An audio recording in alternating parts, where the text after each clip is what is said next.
भारत की 5 सबसे डरावनी जगहें, रहस्यमयी कहानियां। 1. भानगढ़ फोर्ट की श्रापित कहानी। राजस्थान के अलवर जिले में स्थित भानगढ़ किला भारत की सबसे डरावनी जगहों में से एक माना जाता है। कहा जाता है कि कई साल पहले यहाँ राजकुमारी रत्नावती रहती थीं। वो बहुत ही सुंदर थीं और उनकी सुंदरता की चर्चा पूरे राज्य में थी। उसी राज्य में सिंघिया नाम का एक तांत्रिक भी रहता था। वो राजकुमारी से प्यार करने लगा, लेकिन जानता था कि वो उससे कभी शादी नहीं करेंगी। एक दिन तांत्रिक ने जादू से एक इत्र को मंत्रमुग्ध कर दिया, ताकि राजकुमारी उसे लगाते ही उससे प्रेम करने लगे। लेकिन राजकुमारी को उसकी चाल का पता चल गया और उन्होंने वो इत्र पत्थर पर फेंक दिया। कहते हैं कि मरते समय तांत्रिक ने भानगढ़ को श्राप दे दिया कि ये शहर जल्द ही बर्बाद हो जाएगा और यहाँ कभी कोई नहीं बस पाएगा। कुछ समय बाद युद्ध हुआ और पूरा शहर उजड़ गया। आज भी कहा जाता है कि सूरज ढलने के बाद यहाँ रुकना मना है, क्योंकि रात में अजीब आवाजें सुनाई देती हैं। 2. कुलधारा विलेज, एक रात में खाली हुआ गांव। जैसलमेर के पास कुलधारा गांव है।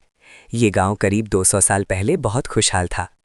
कहानी के अनुसार उस समय का मंत्री सलीम सिंह गांव की एक लड़की से जबरदस्ती शादी करना चाहता था। गांव वालों ने इसका विरोध किया। एक रात सभी पलिवाल ब्राह्मण गांव छोड़कर चले गए। जाते समय उन्होंने गांव को श्राप दिया कि यहाँ कभी कोई बस नहीं पाएगा। आज भी ये गांव पूरी तरह खंडहर है। लोग कहते हैं कि रात में यहाँ कदमों की आवाज़ और फुसफुसाहट सुनाई देती है। 3. डुमास बीच, काली रेत वाला समुद्र तट। गुजरात के सूरत शहर में डुमास बीच है।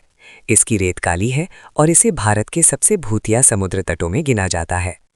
पुराने समय में ये जगह शमशान घाट हुआ करती थी।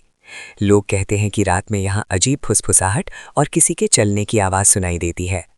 कई लोगों का दावा है कि रात में अगर कोई अकेला यहाँ घूमे तो उसे ऐसा महसूस होता है कि कोई उसका पीछा कर रहा है। 4. अग्रसेन की बावड़ी, रहस्यमयी बावड़ी। दिल्ली के बीचों बीच स्थित अग्रसेन की बावड़ी बहुत पुरानी जगह है। कहा जाता है कि पहले इस बावड़ी का पानी काला था। एक लोक कथा के अनुसार वो पानी लोगों को अपनी ओर खींचता था। जो भी उस पानी को ज्यादा देर तक देखता उसे उसमें कूदने का मन करता। आज भी कई लोगों का कहना है कि वहां नीचे जाते समय अजीब सा सन्नाटा और डर महसूस होता है। 5. शनिवार वाड़ा, काका मुझे बचाओ। पुणे का शनिवार वाड़ा मराठा साम्राज्य का ऐतिहासिक किला है। कहानी के अनुसार यहाँ नारायण राव पेशवा की हत्या कर दी गई थी। कहते हैं कि मरते समय उन्होंने चिल्लाकर कहा था, काका मुझे बचाओ। लोगों का दावा है कि पूर्णिमा की रात उस किले में आज भी वही आवाज गूंजती है। भारत में ऐसी कई जगहें हैं जिनके पीछे रहस्य और डरावनी कहानियां छुपी हुई हैं। कुछ लोग इन कहानियों को सच मानते हैं तो कुछ इन्हें सिर्फ लोक कथा। लेकिन एक बात जरूर है, जब रात का सन्नाटा हो और आप इन जगहों के पास हों तो हवा की हल्की सी आवाज भी दिल की धड़कन तेज कर देती है।